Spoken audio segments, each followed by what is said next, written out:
وقل جاء الحق وزهق الباطل إن الباطل كان زهوقا إن الحمد لله نحمده ونستعينه ونستغفره ونعوذ بالله من شرور أنفسنا ومن سيئات أعمالنا من يهده الله فلا مضل له ومن يضلل فلا هادي له وأشهد أن لا إله إلا الله وأشهد أن محمدا عبده ورسوله أما بعد فأعوذ بالله من الشيطان الرجيم يا أيها الذين آمنوا اتقوا الله حق تقاته ولا تموتن إلا وأنتم مسلمون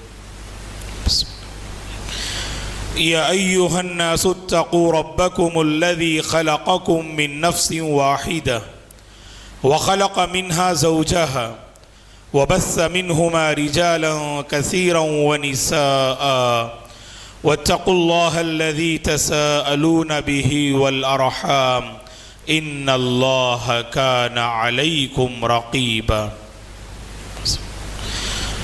يا أيها الذين آمنوا اتقوا الله وقولوا قولا سديدا يصلح لكم أعمالكم ويغفر لكم ذنوبكم ومن يطع الله ورسوله فقد فاز فوزا عظيما فإن خير الحديث كتاب الله وخير الهدي هدي محمد صلى الله عليه وسلم وشر الأمور محدثاتها وكل محدثة بدعة وكل بدعة ضلالة وكل ضلالة في النار فأعوذ بالله من الشيطان الرجيم ولقد خلقنا الإنسان ونعلم ما توسوس به نفسه ونحن أقرب إليه من حبل الوريد إذ يتلقى المتلقيان عن اليمين وعن الشمال قعيد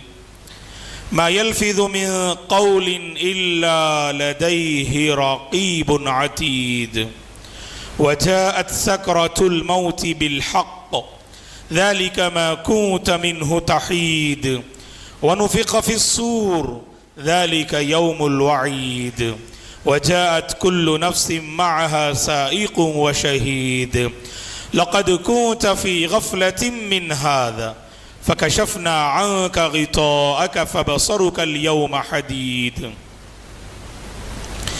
وقال قرينه هذا ما لدي عتيد ألقيا في جهنم كل كفار عنيد مناع للخير معتد مريب الذي جعل مع الله إلها آخر فألقياه في العذاب الشديد قال قرينه ربنا ما أطغيته ولكن كان في ضلال بعيد قال لا تختصموا لدي وقد قدمت إليكم بالوعيد ما يبدل القول لدي وما أنا بظلام للعبيد وَإِنَّكَ لَعَلَى خُلُقٍ عَظِيمٍ ہر قسم کی تعریف بزرگی اور بڑائی اس اللہ وحدہ لا شریک کے لیے ہے جس نے اس ساری کائنات کو پیدا کیا. درود اور سلام ہو رحمت للعالمین خاتم النبیین محمد عربی صلی اللہ علیہ وسلم پر جنہوں نے اپنی امت کو اعلیٰ اخلاق پہ چھوڑا. صحابہ اکرام رضوان اللہ علیہم اجمعین، تابعین، تبع تابعین، تمام مومن مرد اور عورتوں پر اللہ کی رحمت اور اس کی سلامتی ہو آمین.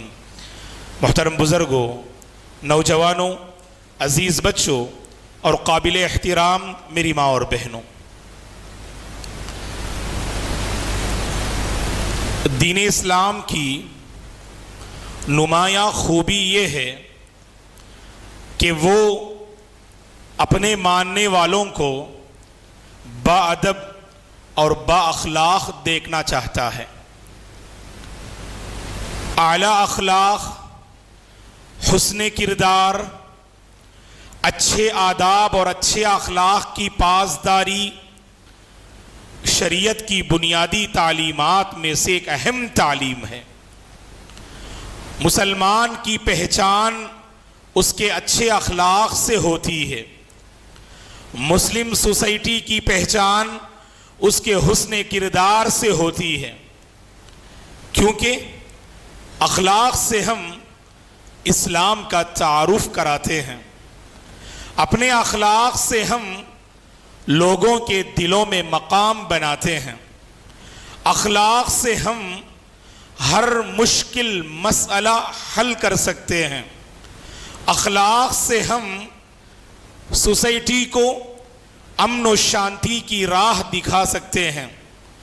بہت سارے مسائل کا حل شریعت نے حسن اخلاق میں رکھا ہے۔ بندگی میں اعلیٰ کردار ادا کرنے کے لیے آپ عظیم اخلاق کے حامل ہوں۔ اسی لیے صلی اللہ علیہ وسلم کی زندگی پڑھیے، 40 سال میں آپ نبی بنائے گئے، نبوت کے ناحیے سے آپ کی پہچان 40ویں سال بنی۔ اس سے پہلے آپ کی جو بنیادی اور مرکزی پہچان تھی کہ عرب کے بہترین اور مثالی انسان محمد صلی اللہ علیہ وسلم، آپ کی دیانت سے متاثر، آپ کی امانت سے متاثر، آپ کی سچائی سے متاثر، آپ کی وفاداری سے متاثر، آپ کی وفا شعاری سے متاثر، دل میں، زبان میں، اعضائے جوارح میں پائی جانے والی امانت و دیانت داری اور سچائی سے عرب کے دلوں میں اللہ کے نبی نے اپنا مقام بنایا۔ اسی لیے جب کعبۃ اللہ میں سیلاب آیا، اللہ کے نبی صلی اللہ علیہ وسلم جوانی کے مرحلے سے گزر رہے تھے، لوگوں نے کعبۃ اللہ کی تعمیر کے لیے اپنا حلال پیسہ لگایا، اور جب تعمیر کعبہ کے بعد حجر اسود کو اس کے مقام پر رکھنے کی باری آئی، تاریخ کا یہ سنہرا واقعہ ہم سب جانتے ہیں کہ جب لوگوں میں اختلاف ہوا تو فیصلہ کرنے والے نے یہ فیصلہ کیا کہ کل سویرے سب سے پہلے خانہ کعبہ میں جو داخل ہو اس کے فیصلے سے ہم راضی ہوں گے، اور مقدر یہ تھا کہ اگلے دن کعبے میں داخل ہونے والے سب سے پہلے محمد صلی اللہ علیہ وسلم نامی ایک نوجوان تھے۔ اور جب لوگوں کی نظر حضرت محمد پہ پڑی صلی اللہ علیہ وسلم پر، اللہ اکبر، تو سب لوگوں نے ایک آواز ہو کے کہا، ارے محمد تو صادق ہیں، محمد تو امین ہیں، اور آپ کے فیصلے سے ہم راضی ہیں۔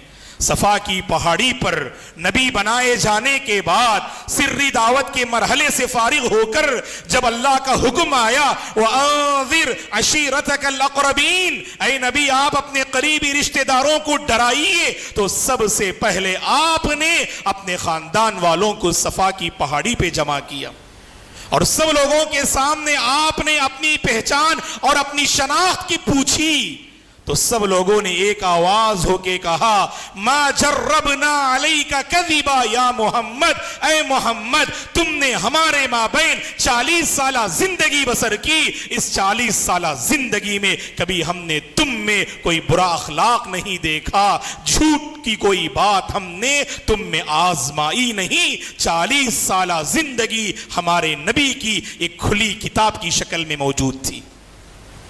اسی لیے جب ایک غیر مسلم دنیا انسانیت کی جینیس شخصیات کو اپنی کتاب میں جمع کرنا چاہتا ہے، جب سے کائنات کا آغاز ہوا اس وقت سے پوری اقوام میں پائی جانے والی عظیم ہستیاں اور عظیم شخصیات، اس نے 100 لوگوں کا انتخاب کیا جو دنیا کی جینیس اور مثالی شخصیات تھیں۔ دی 100 نامی اس نے کتاب لکھا، اور اس کتاب میں سب سے پہلا مقام جو حاصل کرتے ہیں وہ میرے اور آپ کے حبیب صلی اللہ علیہ وسلم ہیں۔ آپ کے اخلاق سے متاثر ہو کر، آپ کے حسن کردار سے متاثر ہو کر اس نے اپنی کتاب میں اللہ کے نبی کو سب سے پہلا مقام عطا کیا۔ تو دوستو میری اور آپ کی پہچان یاد رکھنا ہمارے اخلاق سے ہوتی ہے، ہمارے معاملات سے ہوتی ہے. میری اور آپ کی پہچان ہمارے ایکٹیویٹیز سے ہوتی ہے، ہماری زبان سے ہوتی ہے، ہمارے تعامل سے ہوتی ہے، ہماری صحبتوں اور تعلقات سے ہماری پہچان بنتی ہے. اور ہر مقام پہ حسن اخلاق کا دامن تھامنا، ہر مقام پر حسن کردار کا دامن تھامنا. اور ہمارے نبی نے فرمایا تم میں بہتر وہ ہے، تم میں بہتر وہ ہے جو اس روئے زمین میں زیور اخلاق سے آراستہ ہو. کیا فرمایا صلی اللہ علیہ وسلم نے؟ ان من خیارکم احاسنکم اخلاقا، تم میں سب سے بہتر وہ ہے جو اخلاق میں سب سے اونچا ہو، جو اخلاق میں سب سے مثالی ہو. اور خود ہمارے نبی نے اپنی عملی زندگی سے اس کا نمونہ پیش کیا. کان النبی صلی اللہ علیہ وسلم احسن الناس خلقا. انس بن مالک خادم رسول رضی اللہ عنہ، جنہوں نے 10 سال اللہ کے نبی کی خدمت کی، آپ کی زبان سے جو گواہی نکلتی ہے اس عظیم پیغمبر کے بارے میں کہ پوری انسانیت میں اللہ کے نبی سب سے عظیم اخلاق کے حامل تھے. تو دوستو آج ہمارے پاس مسائل کا انبار ہے، بہت ساری پیچیدگیاں ہیں، بہت ساری خرابیاں ہیں، بہت سارا فساد اور بگاڑ ماحول اور گھر میں پایا جاتا ہے. یاد رکھنا اگر آپ ہندوستان میں اپنا مستقبل روشن بنانا چاہتے ہیں، لوگوں کے دلوں میں اپنا مقام بنانا چاہتے ہیں، اسلام کا تعارف دنیا انسانیت کے سامنے اگر پیش کرنا چاہتے ہیں، تو ہر مسلمان کو اخلاق سے جڑنا ہوگا اور اخلاق سے اپنی زندگی کو آراستہ کرنا ہوگا. واللہ آج بہت سارے مسلمان ایسے ہیں جن کے اخلاق سے لوگ بدزن ہو جاتے ہیں، اخلاق سے بدزن ہو کر اسلام کی غلط تصویر دنیا انسانیت کے سامنے پیش کرتے ہیں. اخلاق کا ایسا برا حال ہے، زبان اتنی گندی ہے، دل اس قدر پراگندہ ہے، معاملات میں اس قدر بے وفائی اور خیانت ہے، تجارت اور تعلقات میں اس قدر دھوکہ دہی ہے. مسلمان کا نام سن کر نفرت کرنے والے آج اس روئے زمین میں کتنے لوگ ہیں اللہ کے بندو. یاد رکھنا اسلامی تعلیم میں کشش ہے، اسلامی تعلیم میں لچک ہے، اور اس کے اندر لچک اور کشش پیدا کرنے کے لیے اپنے اخلاق کو ہمیں نکھارنا ہے اور اپنی شخصیت کو ہمیں کھنگالنا ہے. جب اخلاق کی بات کرتے ہیں تو پوری امانت داری سے یہ بات ہم کہیں گے. باہر کی دنیا میں بعض لوگ اخلاق کا تو بڑا اچھا ثبوت دیتے ہیں، لوگوں سے مسکرا کے ملتے ہیں، عفو درگزر سے کام لیتے ہیں، اور بظاہر تعلقات ایک حد تک بہتر نظر آتے ہیں. آج مسلم سوسائٹی کا حال یہ ہے دوستو کہ اخلاق اپنے گھر والوں کے ساتھ آپ اختیار کرنا چاہیے. آپ کے حسن اخلاق کے سب سے زیادہ مستحق آپ کے اہل خانہ ہیں، آپ کے حسن اخلاق کے سب سے زیادہ مستحق آپ کے گھر والے ہیں. بہت سارے اللہ کے بندے گھر میں داخل ہوتے اخلاق کا لباس اتار کے داخل ہوتے ہیں، اخلاق کا لباس اتار کے داخل ہوتے ہیں. گھر والے انتظار کرتے ہیں، اس گھڑی کا انتظار کرتے ہیں کہ آپ ان کے ساتھ اچھا برتاؤ کریں، اچھا سلوک کریں. مدتیں گزر جاتی ہیں، وہ گھٹن میں زندگی بسر کرتے ہیں. اسی لیے آج اس خطبے میں یہ پیغام ہم دینا چاہتے ہیں، اخلاق میری اور آپ کی پہچان ہے، اخلاق ہماری میراث ہے، اخلاق ہمارا شعار ہے، اخلاق ہماری شناخت ہے. یاد رکھنا وہ اخلاق اپنے گھر والوں میں لانے کی آپ کوشش کیجئے گا. گھر میں داخل ہوتے ہیں تو ماں باپ کے ساتھ ہمارے اخلاق کیسے ہیں یہ ہر نوجوان اور ہر بچے کو اس کا جائزہ لینا چاہیے. مسئلہ یہ ہے دوستوں کے ساتھ ہمارے جو اخلاق ہوتے ہیں، جو ٹائم اسپینڈ کرنا، ان کے ساتھ بیٹھ کے بات کرنا اور ان کے دکھ سکھ میں کام آنا، ان کو دلاسا دینا اور ان کی مصیبت پہ کام آنا، ان کے چہروں پر مسکراہٹ لانا، یہ اخلاق ہم اپنے ماں باپ کے ساتھ نہیں کرتے ہیں. دوستو آج کتنے ماں باپ ہیں جو ترستے ہیں کہ بچے 5 منٹ بیٹھ کے گفتگو کریں. بڑا عجیب حال ہے دوستو، اور پھر بھی ہم دعویٰ ہے کہ ہم صاحب اخلاق ہیں. یہی تو اخلاق ہے. کیا بتائیے آپ کہ آپ کے ماں باپ آپ سے ایک 5 منٹ کا مطالبہ کریں، ایک 10 منٹ کا مطالبہ کریں، بیٹھ کر ان کے ساتھ کھل کے آپ گفتگو کریں. ارے کتنے اللہ کے بندے ہیں جو اپنے ماں باپ کو دیکھ کر اپنا چہرہ جو ہے پھیر لیتے ہیں، اپنے ماں باپ کو دیکھنا پسند نہیں کرتے، اگر کبھی کچھ بات کرنے کی ضرورت بھی آئے صرف برسنا، صرف الجھنا، ان کے دل کو تکلیف دینا، ان کی آنکھوں سے آنسو نکالنا۔ آج کتنے ماں باپ ہیں، یاد رکھنا اللہ کے بندو، ماں باپ کے آنکھوں سے نکلنے والے آنسو حشر کی عدالت میں ہمیں جواب دینا ہے۔ ماں باپ کی آنکھوں سے نکلنے والے آنسو حشر کی عدالت میں باز پرس ہوگی۔ یاد رکھنا ماں باپ کو دکھ پہنچا کر کبھی آپ صاحب اخلاق نہیں بن سکتے، کبھی آپ صاحب اخلاق نہیں بن سکتے آپ۔ اسی لیے یاد رکھیے اگر آپ سے کوتاہی ہوئی معافی مانگیے، آپ معافی مانگنے سے چھوٹے نہیں ہوتے۔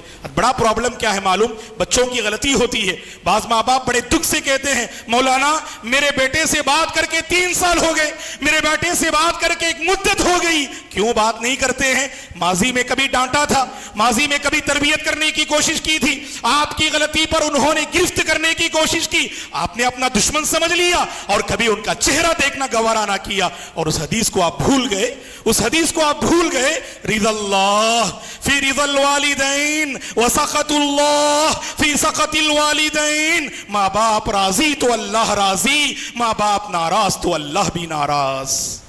اس لیے اللہ کے بندو ماں باپ کو دیکھیں تو مسکرا کے ملاقات کرو، ماں باپ کو دیکھیں تو ماں باپ کا ٹینشن دور ہو جانا چاہیے۔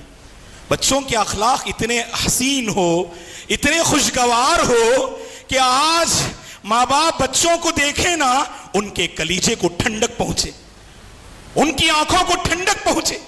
آج مسئلہ یہ ہے جب نوجوان گھر سے باہر نکلتے ہیں ایسا لگتا ہے کہ ماں باپ اپنی ہتھیلی پر آگ کا انگارہ رکھے ہوئے ہیں، کب جو ہے کون سی آفت گھر لے کر آئیں گے آپ، کون سی مصیبت آپ گھر لے کر آئیں گے۔ بہت سارے ماں باپ پریشان رہتے ہیں، اور کتنے ایسے ماں باپ ہیں اللہ سلامت رکھے، اللہ صحت و عافیت سے رکھے، ان کی زندگی میں بیماری ان کے بچوں کی وجہ سے آئی، شوگر میں مبتلا ہیں، بی پی میں مبتلا ہیں، دھڑکن انہیں ہے، جانتے ہیں کیوں ہے؟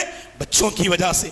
بچے ٹینشن دیتے ہیں، بچے اپنے ماں باپ کو بیمار اور کمزور کرتے ہیں۔ اللہ سے ڈرو اللہ کے بندو، ہم اپنے ماں باپ کی بیماری کا سلوشن ہیں، ہم اپنے ماں باپ کی بیماریوں کی دوا ہیں، ہم یہ پہچاننا چاہیے۔ اگر انہیں کچھ بیماری بھی ہو ہمیں دیکھ کر وہ بیماری ختم ہو جائے، ہمیں دیکھ کر ان کے دل کو سکون پہنچے۔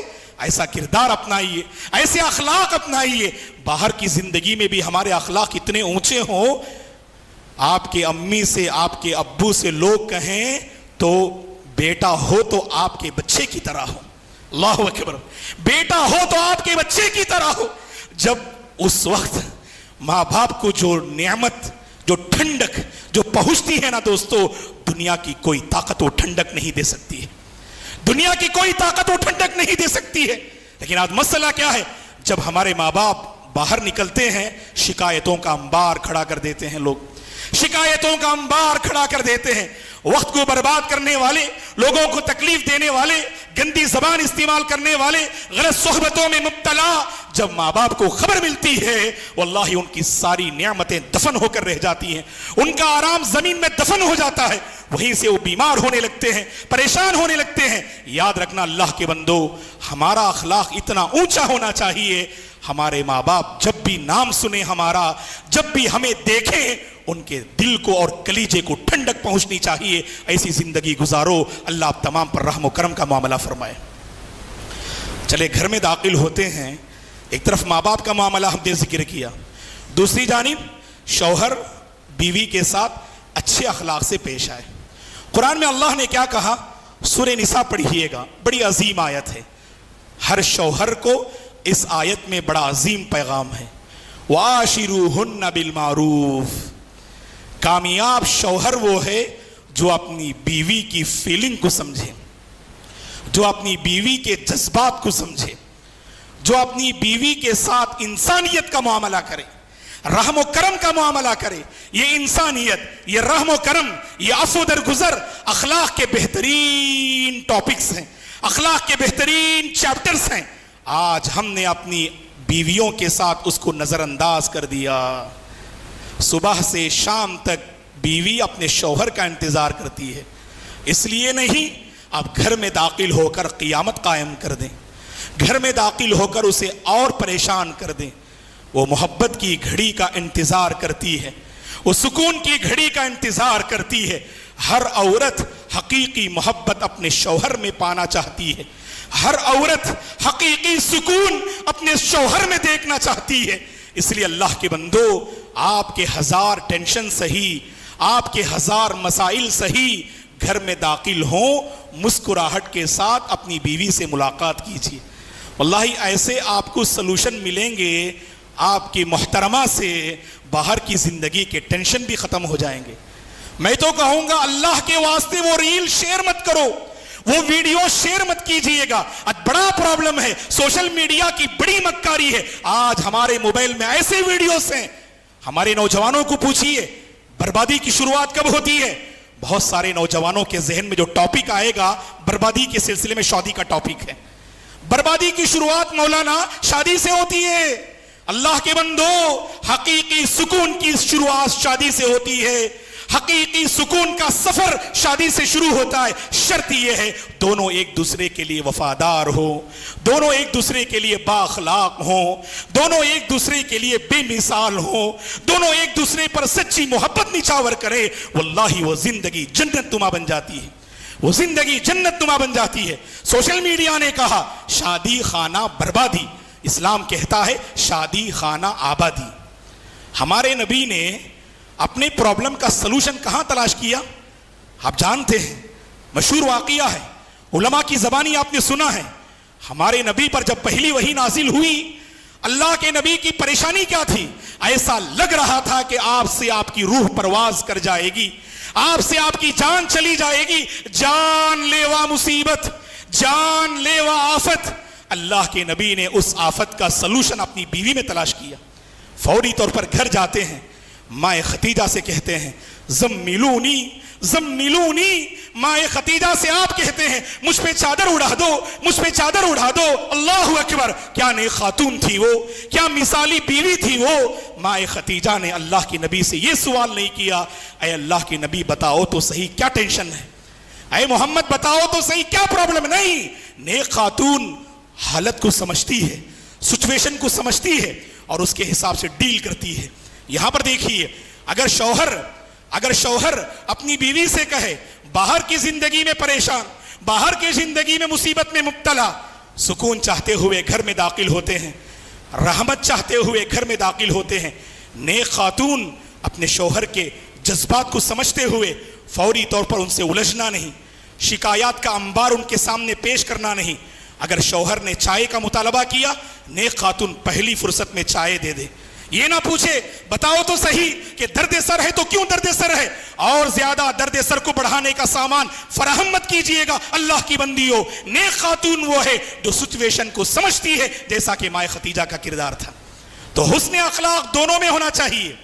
کبھی کبھار ایسا ہوتا ہے کہ باہر کی زندگی میں بڑی پریشانیاں, شوہر گھر میں داخل ہوتے ہی گھر کی پریشانیاں, اب ذہن کام نہیں کرتا ہے, بی پی بڑھ جاتی ہے, مسائل بگڑ جاتے ہیں, مسائل الجھنے کے بجائے اور زیادہ سلجھنے کے بجائے اور الجھ جاتے ہیں. ایسی صورت میں نیک بیوی کیا ہے, اپنے شوہر کے دماغ کو ٹھنڈا کرنے کا سامان فراہم کرے. کیسے؟ ہمارے نبی نے فرمایا, اللہ اکبر, نیک خاتون کی پہلی پہچان یہ ہے. سنیے اللہ کی بندیوں, اللہ کی بندیوں غور سے سننا. نیک بندی کون ہے؟ اللہ تعالیٰ کی نیک بندی کون ہے, نیک بیوی کون ہے؟ ہمارے نبی نے فرمایا سب سے پہلی پہچان نیک بیوی کی, اذا نظر الیہا سرتہ, جب شوہر اپنی بیوی کو دیکھے, بیوی اپنی اداؤں سے شوہر کو خوش کر دے, اپنی اداؤں سے شوہر کو خوش کر دے. اللہ کے نبی نے فرمایا اس دنیا کا سب سے بہترین خزانہ ہے جو تمہاری زندگی میں ہے, سب سے بہترین خزانہ ہے جو نیک عورت کی شکل میں تمہاری زندگی میں ہے. اس لیے آج بڑا پرابلم ہے, آج لوگ گھر مسائل کا سلوشن ہے, مسائل کی دوا ہے. آج مسئلہ کیا ہے, پرابلم آتا ہے تو گھر کے باہر ہمارے لوگ نظر آتے, دوستوں کے ساتھ نظر آتے, وہ اور زیادہ مسائل کو بڑھاتے, وہ اور زیادہ جدائی کی بات کرتے, طلاق اور خلا کی بات کرتے. مسئلہ سلجھنے کے بجائے اور الجھ جاتا ہے. آپ نے غلط مقام کا انتخاب کیا, غلط لوگوں کا انتخاب کیا.